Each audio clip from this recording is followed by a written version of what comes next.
Praise the Lord. सबको जय मसीह की एक और बार स्पिरिचुअल मॉर्सल्स में मैं आपका स्वागत करना चाहती हूँ। गुड फ्राइडे माने परमेश्वर के द्वारा पहले से योजना कर परमेश्वर ने तय कर रखा हुआ एक दिन। मैं क्यों ये कह रही हूँ? क्योंकि एफएससियों की पत्री पहले अध्याय के 4 आयत में हम पढ़ते हैं कि हम सबको परमेश्वर ने मसीह यीशु में दुनिया के नींव डालने से पहले उसने हमें ठहराया है, उसने हमें चुन लिया है। उसका मतलब ये होता है कि परमेश्वर ने इस बात का पहले से ही योजना बना रखा था, दुनिया के नींव डालने से पहले ही, कि प्रभु यीशु को एक मानव रूप लेकर इस संसार में आना है, हमारा सबका पापों के लिए उसे मरना है। और ये अवश्य है, ये परमेश्वर ने पहले प्लान करके रखी हुई एक बात थी। देखिए, प्रभु यीशु के बारे में बहुत सारी भविष्यवाणियों के बारे में हम वचन में पढ़ते हैं, लेकिन ये सब भविष्यवाणियों में सबसे पहला भविष्यवाणी प्रभु खुद उत्पत्ति के पुस्तक 3 अध्याय में कहता है। जब वो शैतान से बात करता है तो वो कहता है कि स्त्री के जो संतान है वो तेरे सिर को कुचल डालेगा। और ये जो भविष्यवाणी है ये पूरा कब हुआ? जब यीशु क्रूस पर हम सब के लिए मरा। जिस दिन वो क्रूस पर मरा और मृत्यु में से जी उठा, उस दिन उसने शैतान के सिर को हमेशा के लिए कुचल डाला है। भाई और बहनों, जब हम निर्गमन के पुस्तक को पढ़ते हैं, उसके 12वें अध्याय में जब परमेश्वर इज़राइलियों को मिस्र के बंधन से छुड़ाकर, फिरौन के उस दासत्व से छुड़ाकर जब उनको बाहर ले आते हैं, उनको स्वतंत्र करते हैं, तो वहाँ पे परमेश्वर चिन्ह के रूप में इज़राइलियों से कुछ काम करवाते हैं। जब हम उसे पढ़ते हैं तो हमें इसका समझ आएगा। निर्गमन के पुस्तक 12वें अध्याय के 3 आयत में परमेश्वर इज़राइलियों से कहते हैं, पहले महीने के 10वें दिन अपने घर में तुम्हें क्या करना है? एक मेमने को ले आना है और 3.5 दिन तक इस मेमना तुम्हारे साथ अपने घर के अंदर रहेगा, आपके एक परिवार के अंग के रूप में अपने बच्चों के साथ खेलेगा। 14वें दिन 3.5 दिन जब खत्म होता है तब तुम उसे मार डालोगे।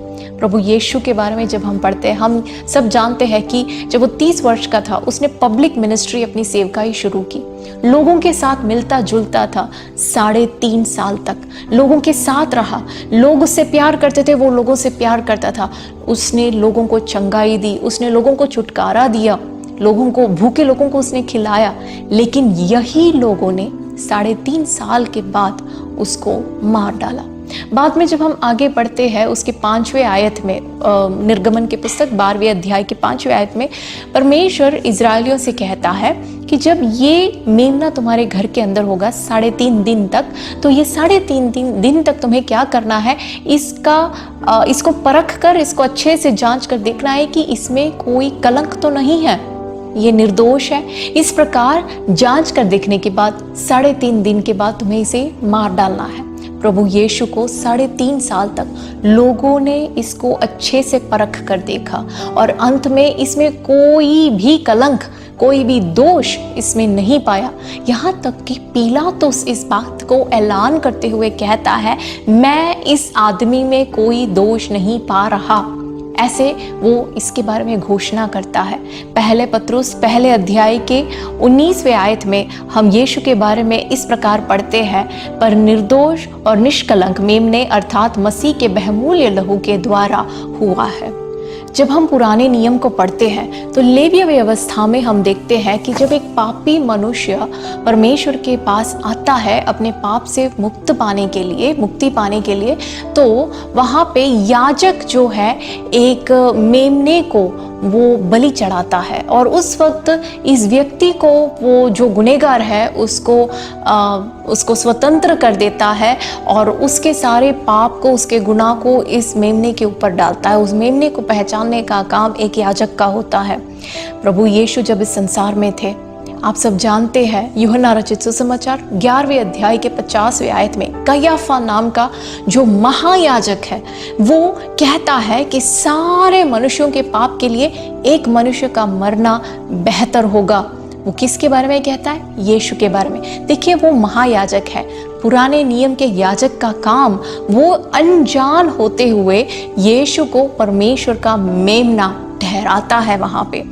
और यूहन्ना बपतिस्मा दाता के बारे में हम पढ़ते हैं यूहन्ना रचित सुसमाचार पहले अध्याय के 29वें आयत में। वो जैसे यीशु को दिखता है वो कहता है, देखो परमेश्वर का मेमना जो संसार के पाप को उठाता है।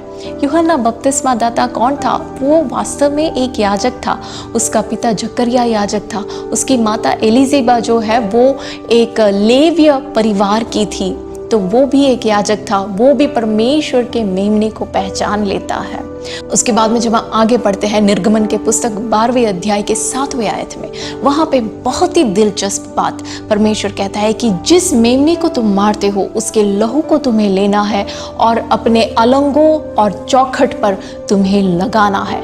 क्यों? क्योंकि यदि इस लहू को तुम लगाओगे तो फिरौन के बंधुआई से, फिरौन के उस दासत्व से, इजिप्ट के उस बंधुआई से तुम्हें छुटकारा मिलेगी और उस मृत्यु से तुम्हें छुटकारा मिलेगा जो मृत्यु मिस्रैम के ऊपर आज रात आने वाला है। प्रिय भाइयों और बहनों, शैतान के बंधन से, शैतान के दासत्व से, पाप के बंधन से यदि आप छुटकारा पाना चाहते हैं तो हमें यीशु के लहू के आड़ में आना ज़रूरी है। हो सकता है आज मेरे आवाज़ को सुनने वाले आप, हो सकता है कुछ प्रत्येक पाप के बंधन में पड़े हुए हैं, आप संघर्ष कर रहे हैं, आप किसी लत में पड़े हुए हैं, आप कोशिश कर रहे हो उसमें से बाहर निकलने का, लेकिन आपसे हो नहीं पा रहा। मैं आपसे कहना चाहूँगी कि परमेश्वर के मेमने का लहू आज आपके लिए उपलब्ध है। गुड फ्राइडे को एक रीति रिवाज के रूप में ना मनाए, गुड फ्राइडे को एक रिलीजियस धर्म के फेस्टिवल के रूप में ना मनाए, लेकिन यीशु को वास्तव में परमेश्वर के मेमने के रूप में पहचान ले, यीशु को अपने जीवन में स्वीकार करे और उसके लहू के आड़ में अपने आप को और अपने परिवार को छिपाए। यदि आप आज तत्पर है इस प्रार्थना को करने के लिए तो कृपया प्रभु यीशु से प्रार्थना करें कि यीशु तेरे लहू से मुझे धो ले, तेरे लहू से तू मुझे छुटकारा दे, शैतान के दासत्व से, पाप के बंधन से तू मुझे छुड़ा ले और यीशु आपको छुड़ाएगा, यीशु आपको विमुक्त करेगा। हालेलुया। प्रभु आप सबको आशीष दे। God bless you.